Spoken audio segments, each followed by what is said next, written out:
le shiur aujourd'hui. Et Leilou Nishmat, ma grand-mère, ma chère grand-mère bien-aimée. Rivka Bat Yamna, qu'aujourd'hui, Zayam Ptirata, Ruach Hashem Tenehena Begen Eden, Kol HaShochvot Ima, Chen Yiratzon de Lomar Amen. La paracha de Beshalach, ce Shabbat Shira, c'est merveilleux. Il y a Ptirat Ayam Souf, il y a des nissim. C'est rempli de nissim, rempli de merveilles qu'Akadosh Baruch Hu fait avec nous. C'est parachat Aman.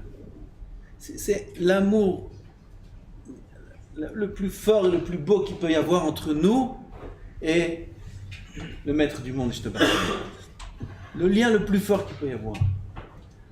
Ce lien existe toujours. Dans cette paracha, il est dévoilé. Mais même quand il n'est pas dévoilé, le lien existe. C'est le lien d'un père avec ses enfants. C'est toujours la même chose. Parfois, le père est de bonne humeur, parfois de mauvaise humeur. Par rapport à Hachem, je parle. Dans la météo. Parfois, le père sourit, parfois le père ne sourit pas, parfois. Il en veut un peu à ses enfants. Parfois, il leur montre, il les embrasse. C'est aussi pareil, nous, avec Akadosh Baruch Hu. Aval, ça reste notre père. Et dans cette paracha, on ne peut pas se remplir d'amour pour Hachem, tout ce qu'il a fait pour nous dans le désert, tout ce qu'il a fait pour nous dans la sortie d'Égypte, tout ce qu'il a fait pour nous donner à manger. Qu'est-ce que tu manges dans le désert? Qu'est-ce que tu manges? Pour ça, j'ai demandé à Inon hier. Qu'est-ce qu'ils ont mangé 40 ans? Ils ont bu de l'eau. Il n'y a pas d'eau. Il n'y a pas d'arbre. Il n'y a rien. Ma'achlou, ma'tochel. Ils ont mangé les chamabirim, la manne. Pour rien, la Torah nous raconte tout ça. Stam, chas v'shalom. La Torah, elle est ensof, elle est éternelle. Pour rien, il y a écrit dans la Torah 3 montées presque sur la manne. Et à plusieurs reprises dans d'autres parachutes aussi, on en parle. Bataille pour nous aujourd'hui. Et bien, mettre comme ça, dit Rabbi Shimon Bar Yochai, Lo nitna Torah lidrosh ela leochle aman. La Torah n'a été donnée à être nidreshet, pas à étudier. Lidrosh, ça veut dire bien comprendre la Torah, bien connaître la Torah, écrit que pour celui qui mange la manne. Étudier la Torah, tout en Israël. Avalidrosh et la Torah, c'est que celui qui mange la manne pourra être doresh la Torah. À Ketzad. Comment c'est possible? Haya Yoshev et Doresh. Un homme est assis, il est Doresh. Il est assis, ça veut dire que sa Torah n'est pas éphémère.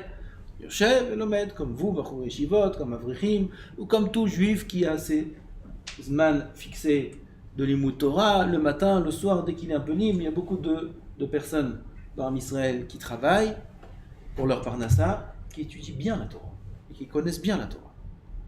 Ça s'appelle Yoshev et Doresh. Haya Yoshev et Doresh. Velo Haya Yodea Mechan Ochel Veshote. Top, je m'assois, j'étudie, Besséder. Maintenant, d'où je vais boire, d'où je vais manger, comment je vais boire et manger.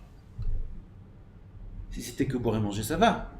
Mais il y a le loyer, il y a les factures, il y a les taxes, il y a les impôts, il y a toutes sortes de choses, il y a les besoins de vestimentaires, de la femme, des enfants. Comment je fais? C'est une bonne question. Comment je vais m'habiller?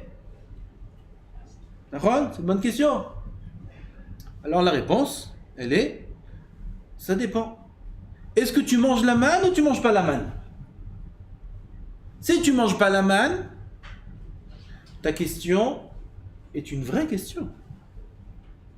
Quand on parle, en général, durant l'année, qu'il faut étudier la Torah, et la parnassa elle vient, etc., etc. Alors il y a la question qui se pose, que nous-mêmes, on se pose, consciemment, inconsciemment. Ok, mais comment on fait parnassa? Comment on fait parnassa?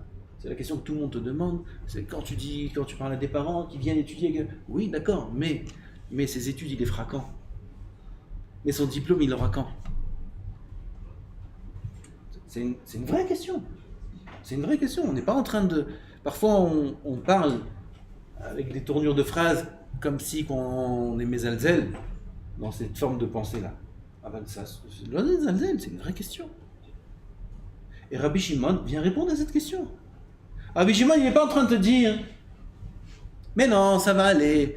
Mais non, t'inquiète pas. Mais non, tu dis à Rabbi Shimon, il t'a de l'autre. » Rabbi Shimon te dit « T'as raison. » Aval Rabbi Shimon te dit « Atalot idrosh Torah. » Atalot idrosh ta Torah. Tu pourras étudier tes zdarim, tu pourras être un bon juif. Aval atalot idrosh Torah. Tu ne pourras pas connaître la Torah. Tu ne pourras pas être baki dans la Torah. Tu ne pourras pas savoir réciter Beyom Adin, toutes les Mishnayot et les Gemarot que tu as appris. Tu ne pourras pas. Parce que la Torah, nitna lidrosh, rak le mish ochel man. Rabbi Shimon n'est pas en train de répondre à la question. C'est d'abord Hatsoum. Rabbi Shimon, il n'est pas en train de te dire, ne t'inquiète pas. T'inquiète pas, ça va aller. Viens étudier. Et ben, mec, c'est la naga à voir. C'est idiot de dire à des gens, mais non, fais pas d'études. Mais non, laisse tomber, ne travaille pas. Assis-toi, étudie. C'est pas une vraie approche des choses. Pourquoi? Tu parles à quelqu'un qui ne mange pas la manne. Tu le mets dans une épreuve dans laquelle il ne tiendra pas. Pourquoi? À l'intérieur, il est angoissé. Mais, ok, le Rav m'a dit, mais ok, je vais faire. Mais ok, la Torah, elle est belle. Et il rentre dans un... Entre le marteau et l'enclume, tu le mets. Pourquoi? Il ne mange pas la manne. À l'intérieur de lui, il y a la guerre. Comment je vais faire? Ouais, mais le Rav, il a dit. Le Rav, il a dit, mais comment je fais? Mais la Torah, elle est belle. Et la Torah, elle est belle. Et il y a tout le Torah. Et tu lui fais une salade dans la tête, celui-là. Il ne mange pas la manne. S'il ne mange pas la manne, laisse-le agir comme lui comprend. Et Rabbi Shimon, il ne vient pas te dire, oui, c'est comme ça qu'il faut faire. Il faut manger la manne. Rabbi Shimon, il n'a pas dit qu'il faut manger la manne. Rabbi Shimon, il a dit, la Torah a été donnée, l'hydrosh, elle a été donnée à tout Am Israël. Et à tout Am Israël, il part dans la Torah. Aval l'hydrosh. L'hydrosh, ça veut dire faire de sa vie une vie de Torah. Quand je dis une vie de Torah, ça veut dire que ce qui l'intéresse, ce qui lui importe, c'est de savoir arriver en Olam Haba et d'être assis là-bas avec Rabbi Shimon Bar Yochai, avec tous les Chachamim, être mitpelpel dans le limoud, être bien avec eux et d'avoir des asagot dans ce qu'il a appris dans ce monde, qu'on a une asaga, qu'on a une perception qui est le pshat, arriver dans l'Olam Haba et avoir des asagot beaucoup plus grandes. C'est ça qui l'intéresse. Ça t'intéresse? Alors sache, il faut que tu manges la manne. C'est quoi manger la manne? Alors comment je mange la manne? Il n'y en a pas. Il n'y a pas de manne aujourd'hui. Il n'y a pas. Il dit Rav, c'est quoi comme ça? L'imoud à Torah, il n'a pas été donné que dans le désert. L'imoud à Torah, il a été donné jusqu'à la fin de tous les temps et même après. Et la manne, c'était qu'une histoire de 40 ans. Comment tu me dis, la Torah, c'est que pour celui qui mange la manne, il n'y a pas de manne? C'est quoi la manne? C'est quoi la manne? C'est il y aura à manger. Ah, mais on est dans le désert et c'est descendu aujourd'hui. Qui a dit qu'il y aura demain? C'est pas tous les jours. Quel? Non, quel? C'est pas tous les jours. Tous les jours il y a des miracles. Mais il y a qu'il y aura demain. Zeman. Il y aura demain. Il y aura demain. Comment je vais faire? Il n'y a pas de question. Mon Ashlema. À 100%. Ne t'inquiète pas. Ça, je ne peux pas dire à l'autre. Ça, c'est un homme qui doit le développer lui-même. On peut en parler, et Chazal en parle. Regardez les histoires qu'il y a dans Chazal. Regardez Yosef Moukir Shabbat. Yosef Moukir Shabbat. C'est une histoire merveilleuse d'un juif qui était Mechabet Shabbat. Il n'avait pas beaucoup d'argent. Il faisait tout pour être Mechabet Shabbat. Et il y avait un goy, il allait chez les voyants, et les voyants lui disaient, tu vas perdre toute ta fortune, il y aura un juif, il va te prendre toute ta fortune. Il allait chez un autre voyant, il lui disait pareil, celui-là il connaît rien, il va chez un autre, chez tous les... C'était un grand gouverneur, il était très riche. Il lui dit, il y aura un juif, il va venir, il va prendre toute ta fortune. Ce qu'il a fait, c'est comme ça, toute ma fortune, il va acheter une pierre. Il a acheté une pierre énorme, le plus grand diamant du monde, et il l'a mis sur son chapeau, et son chapeau, une fois il passait dans le pont, et le pont, il y a eu un coup de vent, le chapeau est tombé, il y a un poisson, il est venu, il a mangé la pierre. Et Yosef Moukir Shabbat, il avait déjà préparé son Shabbat. Il y a le poisson il a été attrapé. Et les marchands, ils n'avaient plus à qui ils vendent parce qu'il était attrapé trop tard vendredi. À qui ils vendent, personne n'achète. Ils ont dit entre eux, il y en a un juif là-bas, lui, tu peux tout lui vendre, lui. Tu lui dis, les Shabbat, il achète. C'est vrai, ouais, viens, on va voir. Viens. Il tape, regarde ce poisson. Yosef, il ouvre la porte. Il dit, mais ce poisson, j'ai déjà préparé. Tout. Tout est prêt. Okay. Non, mais ce poisson, c'est spécial, Bézé. Regarde, il dit, mais c'est spécial. Il n'y a pas d'argent, il n'y a pas de truc. Mais il est meilleur. Il a préparé son Shabbat. Bon. L'Ichvot Shabbat Kodesh, tiens là. On l'achète, on refait un nouveau poisson. Il achète le poisson, il arrive à la maison. Et il dit, sa femme, il dit, c'est quoi ça? L'Ichvot Shabbat. J'ai préparé. Non, mais celui-là, Mechila, ma femme, chérie, et celui-là, il est plus beau. On peut. Vadaï. Zoom. Et dedans, milliardaire. Qu'est-ce qu'il a dit, Yosef Moukir Shabbat? Maintenant, je pourrais être Mechabed encore mieux le Shabbat toute ma vie, etc. Pourquoi parle de ça? Belle histoire, Aaron. C'est des histoires d'enfants qu'on raconte aux enfants. Yosef Moukir Shabbat. Aaron, c'est des histoires aux enfants. Il faut faire avec des disques qu'ils ont fait. Les enfants. On a l'impression que Yosef Moukir Shabbat, c'est une histoire d'enfant. Mais c'est pas une ganénette qui la raconte. C'est des Amoraïm qui racontent. C'est des Amoraïm Gdoshim qui racontent cette histoire-là. Pourquoi ils te racontent cette histoire? Pour te dire que ta parnassa, c'est la manne. C'est la manne. Il y avait une histoire avec Rava. Rava, une fois il y a un pauvre qui tape à sa porte. C'est des histoires qu'on connaît tous. Tous les enfants de Ham Israël connaissent ces histoires. Un pauvre tape à sa porte et il tape. Godara, Tzedaka. Ah ouais, il met la main à la poche, je sors 10 shekels. 10 shekels. Non. Godara, Vakasha, moi je veux quelque chose de. Qu'est-ce que tu veux? Quoi, 10 shekels? C'est pas bien 10 shekels? 10 shekels, ma mère. Non. Du sang? Non, Godara. Alors qu'est-ce que tu veux? Je veux une oie farcie. Une oie farcie. Même nous, on mange pas ça. Une oie farcie et du vieux vin. Moi, je mange que ça. Alors, Rava commence à lui faire du moussard. Il ne claque pas la portonnée. Il commence à lui faire du moussard. Il dit, écoute, je comprends. Vos exigences, mais comprenez que on ne peut pas non plus la tilatation la tzibour, et tu ne peux pas venir et taper. Il a commencé à lui faire du moussard, à lui parler, voilà. Il ne veut pas le vexer, en attendant, arrive la sœur de Rava, qu'il n'a pas vue depuis 13 ans, je crois. 13 ans, il n'a pas vu sa sœur. 13 ans. Et il est en train de parler avec le pauvre, et au loin, sa sœur arrive. Et elle vient par les mains vides. Elle lui amène à Rava. Ah, mon frère, bien-aimé, comment ça fait plaisir de te voir. Il a dû dire un instant. Pardon. Il a dû dire au pauvre un instant, Shni Achat. La sœur, elle est venue. Qu'est-ce que t'as amené? Qu'est-ce qu'il a amené? Une oie farcie et du vieux vin. Rava, il a dit, Na'anet Ilecha. J'ai trop parlé. Il a dit au pauvre Mechila, il a vu un signe du ciel, comme quoi ce pauvre-là. Avant, j'ai sauté une étape. Dans la Gemara, quand Rava lui a expliqué tout ça, le pauvre il lui a dit, de quoi tu parles? Katuv aine chol elecha yisaberu, poter et yadecha umasbia lechol chai ratzon. Lechol chai, à chacun, Akadosh Baruch Hu fait son ratzon à lui. Donc il lui a dit un pasouk. Rava, il n'a pas fait cas trop de ce pasouk. Il a dit, bon, il est mignon, il me dit des psoukim et tout, il veut me parler à mon cœur. Non. Rava, il n'a pas fait attention qu'ici, il a devant lui un grand ma'amin.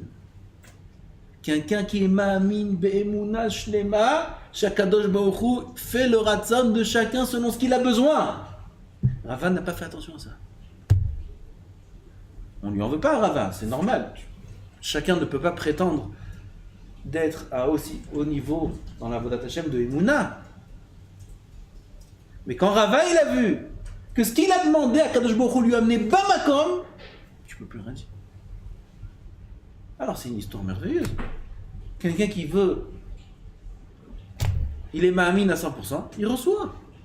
Ce pauvre, il mange la manne. Yosef Mokir Shabbat, il mange la manne. Et tous les tzadikim, Kedoshim, il y a plein d'histoires comme ça, pas que dans la Gemara, des histoires avec le Baal Shem Tov, non, plus en finir. Des hashgachot incroyables. Ça, c'est celui qui mange la manne. Il est ma'amine, be'emunah shlema, que tout va s'arranger. Au même titre que nos ancêtres à nous, quand ils étaient dans le désert, ils étaient ma'amini, be'emunah shlema, qui vont manger, et qui vont être rassasiés, et que personne ne manquera de quoi que ce soit. Dit Rabbi Shimon Bar Yochai, un homme veut emmagasiner la Torah. Un homme veut connaître la Torah Kedosha. Il est obligé de manger la manne. C'est impossible de grandir en Torah. C'est Rabbi Shimon qui dit ça. C'est impossible de grandir en Torah si on est constamment en inquiétude. C'est ce qu'il dit. Haketzad, comment? Velo yodea, ou mechana yelovej, d'où je vais manger, d'où je vais boire. Ça, c'est une voix qui sonne constamment dans la tête. Parnassa, Parnassa, Parnassa, comment je vais faire, comment je vais faire, comment je vais faire. On t'en veut pas. On n'en veut pas à celui qui pense ça. On n'en veut pas à celui qui veut faire une grande ishtadlut. Juste on annonce. C'est l'annonce que Rabbi Shimon fait. Tu veux grandir en Torah, il faut que tu manges la manne. Tu veux grandir en Torah, il ne faut pas que tu t'inquiètes. Il ne faut pas s'inquiéter de quoi que ce soit. Celui qui a une inquiétude ne peut pas grandir en Torah. Tov. On a compris ce qu'il dit Rabbi Shimon. Comment on fait ça? Comment on fait ça? C'est un beau moussard, on va faire Memra, on va faire Mincha, et Kol Touf. Alors on va continuer, on va pas pareil, d'accord? Donc je crois qu'il faut un complément à ce cours-là. Le complément, c'est Narshon ben Aminadav dans la paracha. C'est Messirut Nefesh. Messirut Nefesh. Kachani Choshev. Que quelqu'un qui est arrêt les mazés, la manne tombe. Le problème de Emouna est chez nous. Nous, on ne croit pas que c'est la manne qu'on mange. Ça, le ochle aman. Ça veut dire quoi le ochle aman? Le Tamid Ram, quand il va manger le repas de midi, je ne sais pas ce qu'il y a, il y a des pâtes, il va manger ses pâtes. Lui, il va manger la manne. Et celui qui est à côté de lui, qui n'est pas Tamid Ram, qui n'est pas trop ma'amine comme lui, alors il ne mange pas des pâtes. Les deux, ils mangent le même plat. Et un, Rabbi Shimon, il dit, il mange la manne, et l'autre, il ne mange pas la manne. Mais c'est le même plat. Kushia. Tiroutz. Lui, quand il mange son plat de pâtes, il le mange avec une émouna shlema, que c'est Akadosh Baruch Hu qui lui a apporté ce plat aujourd'hui et qui lui apportera aussi demain. L'autre qui mange son plat, alors il est ma'amin be'emouna shlema, qu'il a acheté le plat, les pâtes à la macolette, qu'il a travaillé pour avoir ce plat, et que Baruch Hashem lui a donné la parnassa pour y arriver. Vous avez suivi la différence? Les ma'amin, pas qu'il n'est pas ma'amin.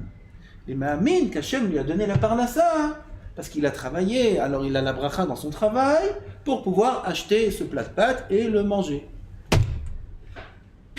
Celui-là mange la manne, celui-là ne mange pas la manne. Les ma'amin, mais à un plus petit niveau. Parce qu'il fait dépendre sa réussite, il fait dépendre ses biens, il fait dépendre sa vie de son labeur, de son travail. Et qu'Hachem lui donne la bracha dans son travail. De l'oman. Man, c'est 100% Hachem. Il n'y a rien d'autre qu'Hachem. Le travail, il le fait. Le magasin, il l'ouvre. Les travaux, il est actif. Aval, il n'y a en rien dans son activité une raison qui fait qu'il a la parnassa. Ça, c'est quelqu'un qui mange la main. Cet homme-là, que ça marche ou que ça ne marche pas, il ne s'inquiète pas. L'autre, si ça ne marche pas, il s'inquiète. Si ça marche, il est content. Chez celui qui mange la manne, c'est pareil. Tous les jours la même portion. Ve'aman, il y a écrit la mida, d'accord? Asirita efa. Asirita efa. Il n'y a pas beaucoup, peu, mamarbe, lo, edif, va marcir le imrit. La manne, c'est la même chose pour tout le monde. Pour tout le monde. Donc, il n'y a pas, je gagnais plus, je suis content, j'ai gagné moins. Même quand j'ai gagné plus, je suis content, il n'y a pas. J'ai gagné moins, je ne suis pas content, c'est pas ridouche. Mais même quand j'ai gagné plus, je suis content, il n'y a pas. Okay. La main, c'est c'est la même chose. Asirit Efao. Omer Asirit Efao. La même mesure, c'est la même mesure, ça ne bouge pas. Ah, on a dit alors comment on fait ça? Comment on arrive à manger la manne? Comment on arrive aujourd'hui à manger la manne? On a dit, manger la manne, ça veut dire être ma'amin, bemouna, shlema, que tout va bien se passer, et ce que j'ai, c'est exactement ce que je dois avoir, et que personne ne pourra rien me prendre, et que je ne pourrai rien prendre à personne. Top. Alors pour arriver à ça, il faut Messirut Nefesh. Il faut Messirut Nefesh, ça veut dire qu'il faut se jeter à l'eau de la Emouna. Et qui a dit que c'est vrai ce que je dis? La Torah.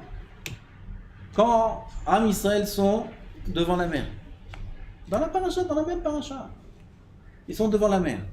Peut-être c'est pour ça aussi que dans la Torah il y a d'abord ça et après la manne. D'abord on se jette dans la mer et après il y a la manne.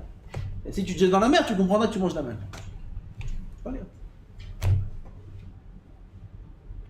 Nachshon ben Aminadav et tout Am Israël sont devant la mer. Le Midrash dit, ceux-là ne voulaient pas rentrer, personne ne voulait rentrer.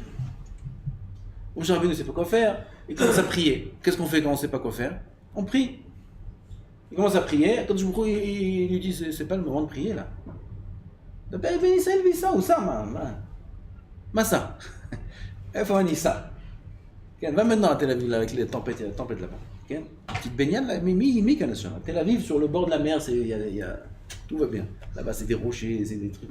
Mais ça, il faut venir ça, c'est ça. אז משה dit au peuple, הקדוש ברוך הוא אומר, ça, מה זה? כן? אז למדרש די, אף אחד לא נוזע, מה זה? איפה אני אלך? כן? והיו השבטים, il dit, אנחנו לא נכנסים לים תחילה, on rentre pas nous. Où je rentre? Où tu veux que je rentre? Où je rentre? Eux ils disent, אנחנו לא ניכנס תחילה, non, pas en premier. D'abord, בכבוד. D'abord que il rentre, après moi je rentre. Bravo. Tout le monde disait bravo. Quand Nachshon ben Aminadav il est rentré. Où tu rentres? Je rentre. Mania c'est. Kadosh Baruch Hu il a dit c'est comme ça. Si c'est comme ça, ben je me jette à l'eau. Kepchuto. Il s'est jeté à l'eau. Et ben il avait raison. Ça s'est pas fait depuis le début. Il a mis le pied dans l'eau, ça s'est ouvert. Les pieds, le talon, le genou, rien du tout, aucun laisse. Il y avait les vagues, il y avait le courant, il y avait le truc. Le bassin, le torse, le cou, jusqu'au cou, il est rentré. Rien du tout. Ah, qu'est-ce que je fais maintenant? Je vais mourir. Ah ben, je vais mourir. Il rentre. Il est rentré à l'date de ne pas mourir. On a dit l'année dernière. Rentrer à l'date de mourir, ça n'importe quel juif pouvait faire. Mais c'est votre nefesh, c'est depuis Avraham Avinu. N'importe quel juif des Shvatim pouvait rentrer à l'date de mourir, c'est facile ça pour un Israël. L'histoire d'un Israël, tout le monde est rentré, à l'date de mourir, ça ne dérange personne. Avant de rentrer, c'est pas à l'date de mourir, c'est à l'date que ça s'ouvre. Ça, je ne sais pas comment ça marche. Je peux pas. Nachshon ben Aminadav, il est rentré à l'date que ça s'ouvre. La manne, c'est bidiouk ça. C'est vivre avec une émouna shuta, al-da'at que tout va marcher. Mais pour ça, il faut que ce soit précédé par une messirut nefesh. Il faut se jeter à l'eau. On ne peut pas te garantir. Nous, on veut un contrat avec Hachem. Hachem, je suis ma'amin bechra. Hachem, je veux manger la manne, je veux manger la manne. Et on signe un contrat. Comme il y en a, ils disent, moi, je fais un pacte avec Hachem. Je fais un pacte avec Hachem. Si Hachem c'est, alors moi c'est. Si c'est. Bon, c'est bien, c'est déjà bien. Il est ma'amin b'Hachem, on peut s'arranger avec lui. Déjà un niveau. C'est pas la manne. La manne, il faut se jeter à l'eau. Il faut se jeter à l'eau. Il faut aimer la Torah. Il faut être ma'amin b'emunah shlema, que Hakadosh Baruch Hu donne à l'homme ce qu'il a. Et béhémet, c'est comme ça. Même pour celui qui ne croit pas, c'est comme ça. Même celui qui ne croit pas et qui mange la manne, il mange la manne. C'est pas une réalité qui va changer. La réalité, c'est la même. Tout est dans la tête. T'es ma'amin ou t'es pas ma'amin? Si t'es ma'amin, alors t'es libre d'esprit pour étudier la Torah. Et comment tu veux être Ma'amin? Tu te jettes à l'eau. Tu jettes toutes les pensées. Il faut tout jeter. Il faut jeter ce qui nous rattache à la terre. Comme une montgolfière. Une montgolfière, c'est... Comment ça marche? Il y a beaucoup de moussa à prendre une montgolfière. Dis le moussa. C'est quoi une montgolfière? C'est une grande poche. Énorme. On allume du feu. Et le feu remplit la poche, parce que l'air chaud est plus léger que l'air froid. Et il y a des sacs qui sont rattachés à le grand endroit où on est. Il y a des sacs qui sont rattachés, des sacs de sable, de terre, pour pas qu'elles s'envolent d'un coup. Il y a une corde au début, avant qu'elle décolle. Et une fois qu'on a rempli le ballon avec le feu, on coupe la corde. Et la montgolfière commence à s'élever du sol. Et elle s'élève doucement. On met le feu, ça s'élève. Et si on veut prendre l'altitude, il faut libérer les sacs. Il faut jeter les sacs. Plus on jette des sacs, plus on prend de l'altitude. C'est bidou que la voie d'attache. Un homme, il a allumé le feu. Alors déjà ça, le feu de la Torah est en lui, le feu de la volonté de la tchouva, d'être avec Kadosh Baruch Hu, c'est allumé, Baruch Hashem. T'as beaucoup d'âmes Israël, Baruch Hashem. Ça s'allume chez eux le feu. Tchouva, il va à la yeshiva, Baruch Hashem. Bon, il y a une corde qui est rattachée à la terre. Alors, il faut couper la corde. Il faut couper le cordon, comme on dit. Il est rattaché à maman, à papa. Arrête, va à la yeshiva. Coupe le cordon. Couper le cordon, non? Allez, coupe le cordon, Baruch Hashem. Il a coupé le cordon, il est arrivé à la yeshiva, il est arrivé au Bet Midrash, il est arrivé, peu importe, dans son dafayomi, même dans son travail à Paris. Il a coupé le cordon avec le train-train quotidien qu'il avait. Il faut couper, il faut se jeter au Bet Midrash pour rentrer là-bas. Il faut étudier la Torah. Ok? Alors il a coupé. Et il met le feu. C'est des grosses flammes. Et le feu. Et il monte 1 millimètre. Il monte pas. Je comprends pas. Voilà, je fais. Voilà, j'étudie. Voilà, pourquoi j'ai pas de goût? Pourquoi j'ai pas ça? Pourquoi ça marche pas? Pourquoi j'ai pas. Magara! Il y a des sacs. Il y a des sacs, il y a des sacs. Tu mets le feu. Mais à la fin, tu vas user le gaz. Il n'y aura plus de gaz. Tu auras monté 10 mètres. Tu as des sacs. Plein de sacs de terre qui te font descendre, qui t'empêchent de prendre de l'altitude. Oh, il y a des sacs. Regarde les sacs. Oh, qu'est-ce que c'est quoi les sacs? Maintenant, regarde, t'as un sac plein de musique déjà. De qui? De qui vous savez? Un sac avec la musique, écoute la musique. T'as un sac avec des taravotes. Avec des taravotes, il aime trop manger. T'as un sac avec l'argent. Parnassa, comment je fais Parnassa? Comment je faisais? Mais il faut que je fasse mes études, il faut que je fasse ça. Là. D'accord, t'en veux pas. T'as des sacs. Ces sacs-là que tu as autour de toi. Ces sacs de ta avote, c'est ça qui te rattache à la terre. Tu peux mettre tout le feu du monde. Tu pourras jamais prendre de l'altitude. C'est impossible. Tu veux prendre l'altitude avec le feu, le même. Parce que les gens croient qu'ils n'arrivent pas à grandir en Torah, ils n'arrivent pas à se sentir bien avec Hachem, parce qu'ils ne s'investissent pas assez. Et une réaction qui est fréquente, c'est qu'ils vont s'investir encore beaucoup plus, et à la fin ils vont casser toute la machine. Pourquoi? Ils peuvent mettre tout le feu du monde, ils ne décolleront pas. Impossible. Impossible. Alors, c'est une erreur qui est faite chez beaucoup. Ils vont chercher d'autres chemins de Moussar, d'autres chemins de Avodat Hashem. Ils vont chercher un peu chez Chabad, un peu chez Breslev. Là, c'est faut changer de Chita, faut changer là. Et à la fin, tu les vois, ces gens-là, ils errent comme des morts vivants. Makara, t'as laissé là, Makara, j'ai trop fait. Mais je pense que ça y est, faut que je trouve un équilibre. C'est des choses profondes que je vous dis là. C'est ce qui se passe, c'est les erreurs que les gens font. Faut que je trouve un équilibre. Oui, un peu de Parnassa, un peu. Makara, pourquoi Vous savez pourquoi il n'arrive pas? Parce qu'il n'a pas assez investi. Celui qui lui dit ça, il se trompe. Il a investi, il a fait Messirut Nefesh, cet homme-là, pour y arriver. Et c'est vrai, il avait le feu de la Torah comme il fallait. Seulement, il est resté attaché à ces sacs de terre. Il est resté attaché à ça. Comment tu veux qu'il décolle? Comment tu veux qu'un homme s'approche de Kudsha Brichou d'Akadosh Baruch Hu, de sa Torah, de sa Tfila, etc., s'il reste attaché à un corps? aux belles choses qu'il y a dans ce monde. Pas qu'il ne doit pas en profiter. Il peut profiter, ce monde a été donné pour en profiter, et même plus que ça encore. Celui qui ne profite pas de ce monde, il donnera un din vechbon. Quand les Shabbatarni dit Krachoté, tout celui qui est Yerushalmi, il dit, celui qui fait, ça c'est Bavli, celui qui fait Tarnit, c'est un fauteur. Celui qui voit un fruit, Yerushalmi dit, celui qui voit un beau fruit et qui ne le mange pas, il donnera un din vechbon. Pourquoi il n'a pas mangé? Oui, ce monde-là a été donné pour nous servir et pour en profiter, mais pas pour s'y attacher. S'il s'y attache, alors il ne pourra pas décoller. Et c'est pour ça que tu vois des gens qui tournent d'une chita à une autre, d'un rav à une autre, d'une yeshiva à une autre, etc. Et puis à la fin quoi? Rien du tout. Ils n'ont pas investi assez, ils ont investi plus qu'assez. Seulement ils ne sont pas détachés. La chorma, c'est Messirut Nefesh. Comment je détache? Ah ben non, c'est le point qui nous intéresse. Comment je lâche les sacs là? Pour moi, dans ces sacs là, il y a des diamants là.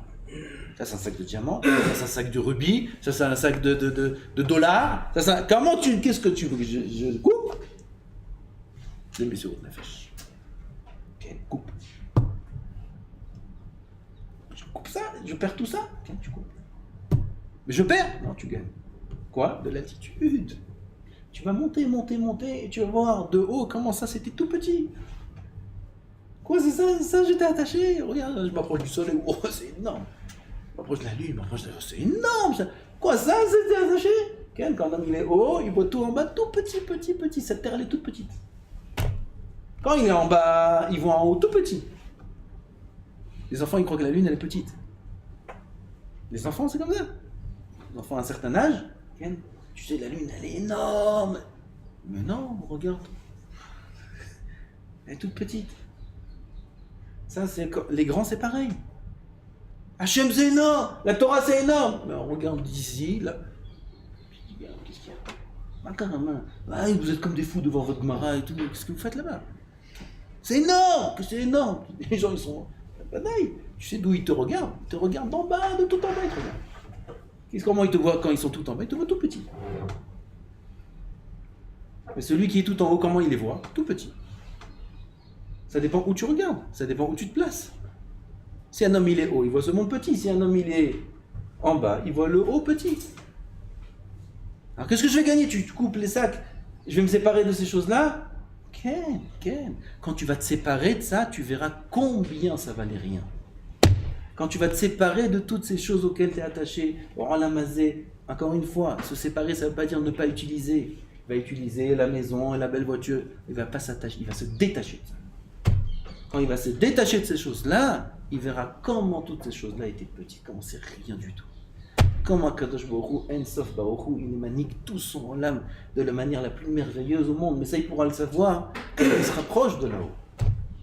Que quand il se rapproche d'Hachem, il pourra prendre conscience de tout ça.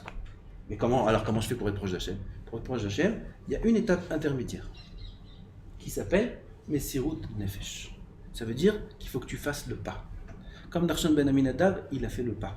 Il a fait un pas qui est un pas insensé. Si tu demandes à des gens qui réfléchissent logiquement, c'est insensé ce qu'il a fait. C'est dangereux. Il s'est mis en danger. Alors le Kadosh Baruch Hu te dit, sache, aujourd'hui, je te donne la manne. Si tu y crois, tu peux te mettre en danger. Tu peux me faire confiance, t'inquiète pas, je te protège. Et celui qui y croit, il se met en danger. Et il plonge, et il saute dans la mer. Et il verra que la mer va s'ouvrir, il verra qu'il prendra l'altitude, il verra qu'il comprendra des choses qu'il n'avait pas compris jusqu'à maintenant. Il verra que ces a priori qu'il avait pour certaines personnes, ou certaines choses, ou certaines façons de vivre, etc., c'était une erreur. Parce qu'en vérité, c'est là-bas le Hémet. Mais tout ça, il pourra en prendre conscience qu'une fois qu'il aura fait le pas, une fois qu'il aura fait la Messirut Nefesh. Et ça, c'est Nachshon ben Aminadab. D'abord, il fallait passer dans la mer. D'abord, il fallait faire Messirut Nefesh. Après, une fois qu'on est dans le désert, on est Me'ochle Aman. On comprend que c'est Akadosh Baruch Hu, je te bâche qui donne tout. Et puis, si chacun doit faire à notre niveau cette Messirut Nefesh. Pas Stam, la Gemara nous raconte l'histoire de Nachshon. Si jusqu'à aujourd'hui, Hachem, ce pasuk existe, Daber el Bnei Israël Isaou, et on le lit tous les Shabbats de Parashat Beshalach, et tous les ans on le lit. Et c'est la parole d'Akadosh Baruch Hu, elle existe jusqu'à aujourd'hui. Daber el Bnei Israël veïsaou. Veïsaou, dis ça. Si un homme il est nocéa, et comment je suis nocéa? Comme on a dit, dis ça, n'aie pas peur. Coupe le cordon. Coupe avec les choses auxquelles tu es rattaché. Chacun à son niveau. Chacun à son niveau, il doit décoller. Il doit être nocéa. Ne t'inquiète pas. Daber el Bnei Israël veïsaou. Et puis, Bevadaï, que Kadosh Baruch Hu donnera à l'homme de voir des choses claires, une vision claire des choses, une chokhmah, la Torah. Et Bezrat Hashem Yizken HaMashiach B'mira B'Menu Amen.